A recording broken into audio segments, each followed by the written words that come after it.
Assalamualaikum warahmatullahi wabarakatuh. Bapak, Ibu, tunggu dulu ya, jangan geser layar, jangan klik video lain, dan tolong jangan anggap ini cuma narasi biasa. Sekali lagi, jangan dipindah. Kalau Bapak atau Ibu pensiunan, atau punya orang tua yang pensiun, duduk sebentar dan dengerin baik-baik karena ini penting banget. Saya minta waktu Bapak dan Ibu bukan buat hiburan atau sensasi, tapi buat jelasin soal hak, soal duit pensiun, dan soal kepastian negara yang selama ini sering bikin dada sesak antara berharap dan takut kecewa. Ini bukan gosip, bukan isu yang cuma dipelintir, bukan pesan berantai yang nggak jelas sumbernya. Saya akan bicara pelan, runtut, dan tuntas supaya setelah nonton sampai habis nggak ada lagi bingung, was-was, atau ngerasa ditinggal negara yang dulu Bapak dan Ibu layani puluhan tahun dengan setia. Mohon izin saya sampaikan dari awal sampai akhir, jangan dipotong di tengah, jangan diambil sepotong, lalu disimpulkan sendiri, karena masalah yang kita bahas ini nggak bisa dipahami setengah-setengah. Dengerin ya, ini tentang rapel pensiun, penyesuaian gaji ASN, dan kepastian hak finansial para pensiunan yang sudah lama dinanti. Dengarkan dengan tenang, bukan dari emosi atau prasangka. Apa yang saya sampaikan bukan pembelaan pihak manapun, bukan pembenaran, melainkan penjelasan apa adanya agar Bapak dan Ibu tahu posisi kita sekarang di mana. Kita mulai dari kejujuran dulu ya. Jadi gini, jadi pensiunan itu nggak gampang. Nggak semua orang paham rasanya. Puluhan tahun Bapak dan Ibu bangun pagi, berangkat kerja, patuh perintah atasan, ikutin aturan negara. Kadang kehujanan, kadang dimarahi, kadang menahan capek, kadang menahan emosi. Semua dikerjain bukan buat jadi kaya, tapi karena amanah dan pengabdian. Lalu suatu hari semuanya berhenti. Seragam disimpan, absen nggak ada lagi, tanda tangan nggak perlu. Gaji aktif berhenti, tunjangan rutin lenyap. Yang tersisa yang paling diharapkan cuma satu, HP pensiun. HP yang semestinya bikin hari tua lebih tenang, tidur lebih nyenyak, bukti kalau negara nggak melupakan orang-orang yang pernah mengabdi. Tapi realitanya sering nggak semanis itu. Tiap bulan banyak bapak dan ibu ngecek saldo deg-degan, masuk atau enggak, naik atau tetap, sesuai atau belum. Pas pemerintah ngumumin kenaikan dan rapel, harapan muncul lagi, banyak senyum, banyak yang mulai ngitung, mulai bayangin. Ada sedikit kelegaan. Tapi waktu jalan, bulan berganti, dan sebagian masih nerima nominal lama. Di situ muncul pertanyaan manusiawi yang wajar banget. Rapelnya kapan cair? Beneran ada atau cuma wacana? Itu pertanyaan wajar, bukan tanda nggak sabar, tapi tanda kebutuhan, tanda hak yang belum sampai. Sekarang dengarkan betul, pemerintah Republik Indonesia menegaskan bahwa dana rapel pensiun bukan rencana kosong, bukan janji manis, bukan wacana doang. Dana ini udah dialokasikan, udah disahkan, dan sedang disalurkan lewat lembaga resmi negara, yaitu PT Taspen dan Asabri, berdasarkan keputusan yang sah. Artinya, kalau ada yang bilang ini hoax, itu salah. Kalau ada yang bilang uangnya nggak ada, itu menyesatkan. Tapi ada bagian penting yang sering nggak dijelasin utuh. Pencairan rapel nggak dilakukan serentak. Ini bukan karena negara menunda, bukan karena nggak punya duit, dan bukan karena ingkar janji. Pencairan dilakukan bertahap karena ada proses yang nggak bisa dilewati, verifikasi dan validasi data. Kenapa harus diverifikasi satu-satu? Karena negara nggak mau salah transfer, negara nggak mau dana jatuh ke tangan yang nggak berhak, negara juga nggak mau ada masalah hukum nantinya. Ingat baik-baik, rapel itu hak, bukan sedekah, bukan bantuan sosial, dan bukan bonus. Rapel itu selisih antara gaji pensiun lama dan gaji pensiun baru yang seharusnya udah diterima sejak kebijakan berlaku. Itu artinya ini uang bapak dan ibu sendiri yang tertunda, bukan tambahan yang bisa dibagi-bagi seenaknya. Karena itu negara wajib berhati-hati. Rapel nggak boleh dipotong tanpa dasar, nggak boleh dialihkan, dan nggak boleh ditahan tanpa alasan administrasi yang sah. Terus muncul pertanyaan, siapa saja yang berhak? Yang berhak itu pensiunan ASN, pensiunan TNI dan Polri, janda atau duda pensiunan, serta ahli waris sesuai ketentuan. Dengarkan bagian ini karena penting, nggak perlu daftar ulang, nggak perlu bolak-balik kantor, nggak perlu ngurus surat tambahan kalau data sudah benar. Kalau data valid dan sinkron, dana akan masuk otomatis ke rekening yang sudah terdaftar di Taspen atau Asabri. Masalah yang sering bikin panas hati. Kenapa nominal saya beda sama tetangga? Kenapa punya saya kecil, punya dia besar? Jawabannya sederhana meski susah diterima. Perhitungannya emang beda-beda. Rapel dihitung berdasarkan gaji pokok pensiun, pangkat dan golongan, masa kerja, status keluarga, dan berapa lama periode rapel tertunda.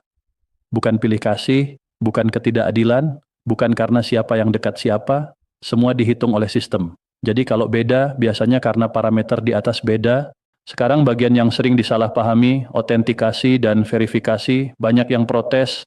Kenapa sudah pensiun masih mesti otentikasi lagi? Kenapa ribet? Dengerin ya, ini bukan maksudnya mempersulit, ini justru melindungi hak. Otentikasi memastikan penerima masih hidup, rekening masih aktif, identitas masih valid. Kalau otentikasi gagal, dana biasanya ditahan sementara, bukan hilang, bukan hangus, bukan dibatalkan, ditahan sampai data diperbaiki. Di sini peran anak dan cucu penting, mendampingi, bukan mengambil alih, membantu, bukan menguasai. Saya perlu sampaikan peringatan keras, hati-hati penipuan. Taspen, Asabri, dan bank nggak pernah minta PIN, nggak pernah minta OTP, dan nggak pernah kirim link via WhatsApp. Kalau ada yang ngaku bisa percepat pencairan dengan imbalan, itu penipuan. Kalau ada yang minta bagian dari rapel, itu penipuan. Ingat kalimat ini, hak yang sah nggak perlu calo. Kalau ada orang nawarin bisa bantu urus kasih bagian, itu modus, laporkan.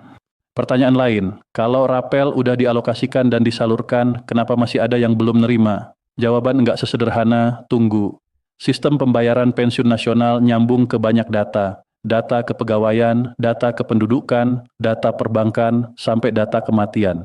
Satu saja enggak sinkron, sistem otomatis nahan pencairan. Contohnya, nama di SK pensiun masih pakai ejaan lama, sementara di KTP ejaannya udah berubah, nama di rekening bank pakai singkatan. Buat manusia jelas sama orangnya, tapi buat sistem bisa dianggap beda. Rekening jarang dipakai bisa dianggap pasif oleh bank. Akibatnya dana ditahan bukan karena haknya hilang, tapi karena rekening nggak memenuhi syarat transaksi. Ada juga kasus data keluarga belum diperbarui, status menikah, janda, duda, atau ahli waris nggak sinkron dengan data terakhir di Taspen atau Asabri.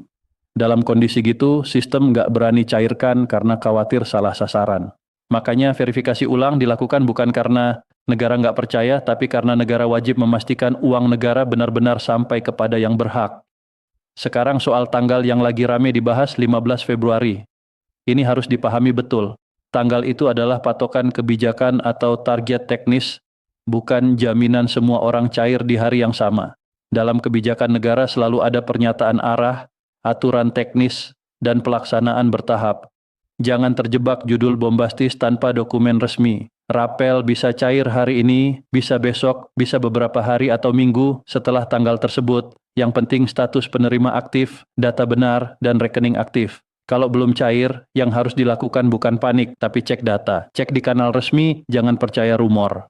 Setelah rapel masuk, ada hal penting yang sering luput. Banyak orang merasa lega terus habisin uang itu dengan cepat. Hati-hati, itu berbahaya. Ingat, rapel bukan rezeki mendadak. Ini hak tertunda yang fungsinya ngebantu, bukan bikin masalah baru. Prioritaskan kebutuhan pokok, kesehatan, dan hal penting lainnya. Hindari investasi yang janji untung cepat. Hindari menitipkan uang ke orang yang enggak jelas. Rapel biasanya sekali atau bertahap dalam periode tertentu, bukan tambahan rutin. Kalau habis belum tentu bakal ada lagi. Mari kita jujur, negara enggak sempurna. Sistem bisa lambat, proses bisa melelahkan, tapi satu hal yang harus diakui, negara nggak menghapus hak pensiunan. Kalau sekarang Bapak dan Ibu masih nunggu, itu bukan karena hak dicabut, melainkan karena proses sedang jalan. Yang berbahaya bukan menunggu, tapi salah informasi. Menunggu dengan tenang itu tindakan bijak, bukan pasrah, bukan menyerah, tapi percaya sambil tetap waspada.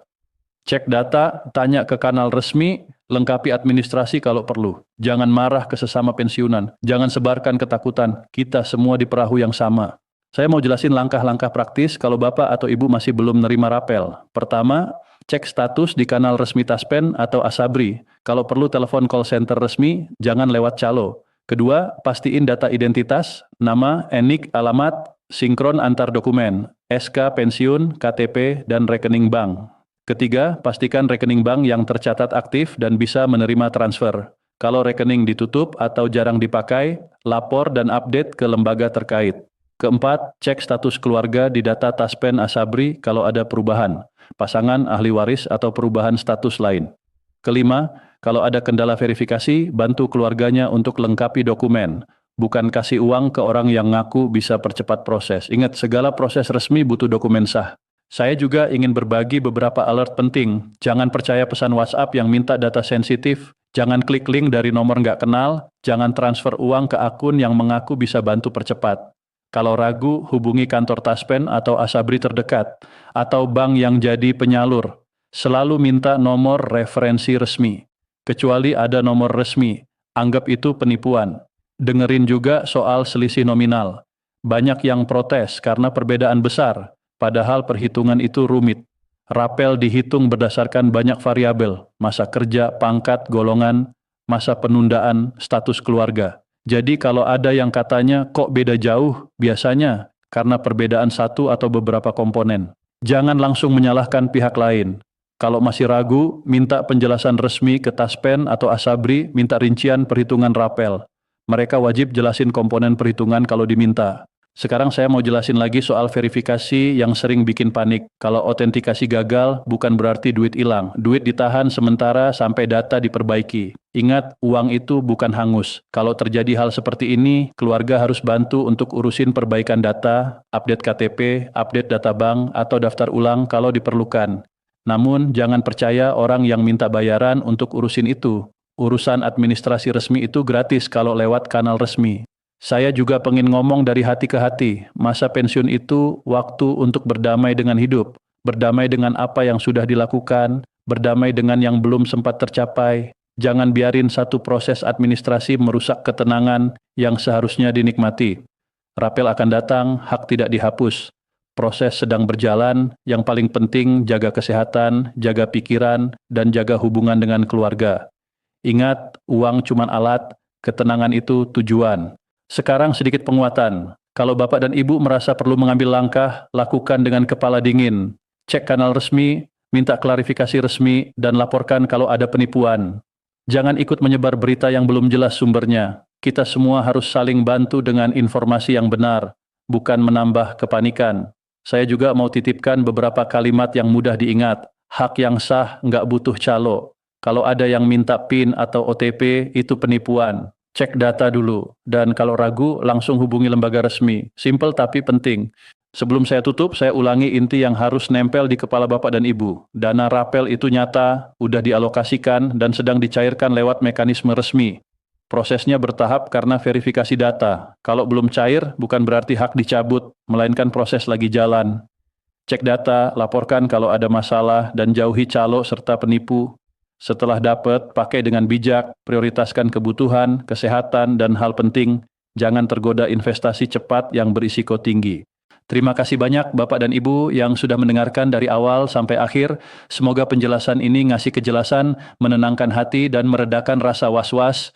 Negara boleh lambat, sistem boleh rumit, tapi hak tidak hilang selama kita tetap tenang, sadar, dan waspada. Stop dulu, jangan langsung di-skip, tahan jarinya sebentar saja. Ini bukan informasi biasa, bukan sekadar kabar lewat yang bisa dianggap angin lalu. Ini kabar yang bikin banyak orang langsung diam, mikir dalam-dalam, bahkan deg-degan. Karena yang sedang dibahas ini bukan hal kecil. Ini soal hak, soal masa depan, soal pesangon dan pembayaran yang berkaitan dengan pensiun yang sudah lama dinanti kejelasannya. Assalamualaikum warahmatullahi wabarakatuh. Bapak Ibu mohon berhenti sejenak dari aktivitasnya. Dengarkan sampai selesai karena ini bukan gosip grup WhatsApp, bukan juga janji politik yang datang lalu menghilang. Ini datang dari pembahasan resmi tingkat tinggi. Pemerintah benar-benar sedang bersiap mengetok palu peraturan pemerintah tentang pesangon, dan yang bikin banyak orang bertanya-tanya bukan hanya soal pengesahannya, tapi keputusan besar yang ikut menyertainya. Keputusan itu akan menentukan apakah hak pesangon dan pembayaran terkait pensiun dicairkan sekaligus atau dicicil berdekatan dengan gaji ke-13 yang selama ini selalu jadi momen paling ditunggu para pensiunan. Informasi ini bukan kabar sampah, semua berasal dari pembahasan resmi antara Kementerian Keuangan, PT Taspen, dan Dewan Perwakilan Rakyat. Semuanya dibahas serius, rinci, dan mendalam. Mulai dari kesiapan anggaran negara, kondisi fiskal, sampai mekanisme teknis pencairan di lapangan. Artinya ini nyata, terukur, dan sudah masuk tahap akhir sebelum benar-benar dilaksanakan. Jadi kalau di benak Bapak dan Ibu muncul pertanyaan, benarkah kali ini berbeda? Benarkah pesangon yang selama ini dicicil atau tidak pernah naik nilainya akan dibayarkan penuh? Itu sangat wajar. Banyak yang penasaran soal pensiunan lama yang sudah belasan bahkan puluhan tahun berhenti bekerja. Apakah mereka masih diperhitungkan? Dan pertanyaan paling sering muncul adalah, apakah dana ini akan masuk sebelum hari raya atau setelahnya? Semua pertanyaan itu manusiawi, karena terlalu sering harapan datang lalu pergi tanpa jadi kenyataan. Kabar manis disampaikan tapi akhirnya mengecewakan. Namun kali ini situasinya berbeda. Pemerintah tidak hanya berbicara, kebijakan sudah berada di tahap finalisasi. Bahkan tanggal 15 Februari disebut sebagai hari penentu, hari di mana seluruh hasil pembahasan akan dituangkan resmi ke dalam sebuah peraturan pemerintah yang mengikat. Bukan surat edaran, bukan himbauan, melainkan PP yang punya kekuatan hukum dan menjadi dasar pelaksanaan di seluruh Indonesia. Supaya kita memahami betapa besarnya arti PP Pesangon ini, mari kita kilas balik. Selama bertahun-tahun, sistem pensiun di Indonesia berjalan dengan banyak keterbatasan. Banyak pensiunan menerima gaji bulanan yang nilainya stagnan, sementara biaya hidup terus naik. Harga kebutuhan pokok meningkat, biaya kesehatan makin mahal, kebutuhan keluarga tidak pernah berhenti. Pesangon yang seharusnya menjadi penopang utama di masa tua, seringkali dicairkan bertahap atau dalam jumlah yang tidak lagi relevan dengan kondisi nyata. Ada yang menerima sedikit demi sedikit, ada yang merasa haknya seolah berhenti di tengah jalan. Data pensiunan pun tersebar di banyak instansi dengan sistem yang tidak selalu sinkron. Ada data lama yang belum diperbarui, ada rekening yang sudah tidak aktif, atau pensiunan yang pindah domisili tetapi tidak melapor karena bingung harus kemana. Kondisi seperti itu membuat pemerintah harus sangat berhati-hati, karena satu kesalahan kecil saja bisa berdampak pada jutaan orang dan bahkan memengaruhi stabilitas keuangan negara. Disinilah muncul perubahan besar, bukan hanya kebijakannya yang berubah, tetapi juga cara pandang pemerintah. Isu pensiunan tidak lagi dipandang sekadar kewajiban administratif atau angka dalam laporan anggaran, melainkan sebagai tanggung jawab moral negara. Negara tidak boleh melupakan jasa mereka yang telah mengabdi puluhan tahun. Penghargaan itu harus nyata, terasa, dan sampai ke tangan penerima. Dari sinilah muncul dasar kuat wacana pembayaran pesangon sekaligus. Kebijakan yang dulu dianggap terlalu berani atau berisiko, kini dipandang sebagai bentuk keadilan, terutama bagi pensiunan lama yang selama ini menerima sedikit sementara kebutuhan hidup terus meningkat dan kondisi kesehatan semakin menurun. Dalam skema terbaru yang sedang dibahas, pemerintah tidak hanya mempertimbangkan masa kerja dan golongan. Ada faktor usia, kondisi ekonomi, dan lamanya seseorang telah pensiun. Bahkan berdasarkan informasi yang beredar dalam pembahasan internal, pensiunan yang sudah lebih dari 10 tahun pensiun dan belum pernah menerima penyesuaian signifikan masuk prioritas utama, ini bukan sekadar wacana, tetapi perubahan pendekatan. Negara mulai melihat manusia di balik data, melihat kehidupan nyata di balik angka. Namun, istilah pencairan sekaligus perlu dipahami dengan benar. Itu bukan berarti semua pensiunan di Indonesia akan menerima dana pada hari dan jam yang sama. Maksudnya adalah hak pesangon tidak lagi dicicil bertahun-tahun, melainkan diberikan penuh dalam satu kali pencairan sesuai hak masing-masing. Pelaksanaannya tetap dibagi dalam beberapa tahap atau batch untuk menjaga stabilitas fiskal negara dan memastikan proses berjalan tertib. Batch pertama direncanakan fokus pada pensiunan yang paling rentan secara ekonomi, mereka yang tidak memiliki penghasilan tambahan dan sepenuhnya bergantung pada dana pensiun. Batch berikutnya menyusul sesuai kesiapan data. Skema ini dianggap paling adil karena menyentuh mereka yang benar-benar membutuhkan terlebih dahulu tanpa mengabaikan hak pensiunan lainnya. Semua pensiunan dari golongan 1 sampai golongan 4 tetap berhak menerima sesuai ketentuan PP terbaru. Yang berbeda hanyalah besaran nominal yang disesuaikan dengan masa kerja, pangkat terakhir, serta komponen tunjangan. Pemerintah berupaya mengurangi ketimpangan agar pensiunan golongan bawah benar-benar merasakan dampak nyata. Sekarang soal waktu pencairan. Setelah PP resmi diketok pada 15 Februari, instansi terkait seperti PT Taspen membutuhkan waktu sekitar 7 hingga 14 hari kerja untuk finalisasi data. Prosesnya meliputi verifikasi ulang data, pengecekan rekening, sinkronisasi status kependudukan, dan pencocokan identitas. Setelah semua selesai, notifikasi resmi akan dikirim melalui jalur resmi, seperti aplikasi Taspen Mobile atau email terdaftar. Penting sekali memastikan nomor telepon dan email aktif. Jangan percaya pesan berantai atau telepon yang meminta data pribadi atau kode OTP, karena itu modus penipuan. Terkait gaji ke-13, pemerintah melihat momentum tersebut sebagai waktu yang tepat untuk menyalurkan pesangon secara bersamaan atau berdekatan. Namun berdekatan tidak selalu berarti di hari yang sama. Bisa saja gaji ke-13 cair terlebih dahulu, lalu pesangon menyusul atau sebaliknya. Semua tergantung kesiapan sistem dan verifikasi data. Risiko keterlambatan seringkali berasal dari data yang tidak sinkron, rekening tidak aktif, atau perbedaan nama. Karena itu penting bagi Bapak dan Ibu untuk memastikan data sudah benar dan diperbarui. Apa yang harus dilakukan sekarang? Perbarui data kepesertaan di Taspen, pastikan rekening bank aktif atas nama sendiri, gunakan sumber resmi untuk memantau informasi, dan hindari pihak yang mengaku bisa mempercepat proses dengan imbalan. Tidak ada pungutan biaya dalam proses resmi. Jika ada yang meminta uang atau data rahasia, itu jelas penipuan. Bagi pensiunan yang telah wafat, hak pesangon tetap dapat diterima ahli waris sah dengan melengkapi surat kematian dan dokumen pendukung lainnya. Semua proses dilakukan melalui jalur resmi. Pemerintah telah memperhitungkan dampak fiskal dari kebijakan ini sehingga pencairan dilakukan bertahap untuk menjaga keseimbangan anggaran negara. Bapak dan Ibu, kebijakan ini besar dan bersejarah. Ini bukan sekadar perubahan teknis, melainkan upaya menghadirkan keadilan bagi jutaan pensiunan. Namun hak ini memerlukan kesiapan. Pastikan data benar, rekening aktif, dan informasi diambil dari sumber resmi. Tanggal 15 Februari menjadi hari penting, tetapi proses tidak berhenti di sana. Masih ada tahap pelaksanaan dan verifikasi. Peran aktif setiap penerima sangat menentukan kelancaran pencairan. Semoga penantian panjang ini berujung pada kebijakan yang adil dan benar-benar sampai ke tangan Bapak dan Ibu semua tanpa hambatan. Terima kasih sudah menyimak dengan penuh perhatian. Wassalamualaikum warahmatullahi wabarakatuh.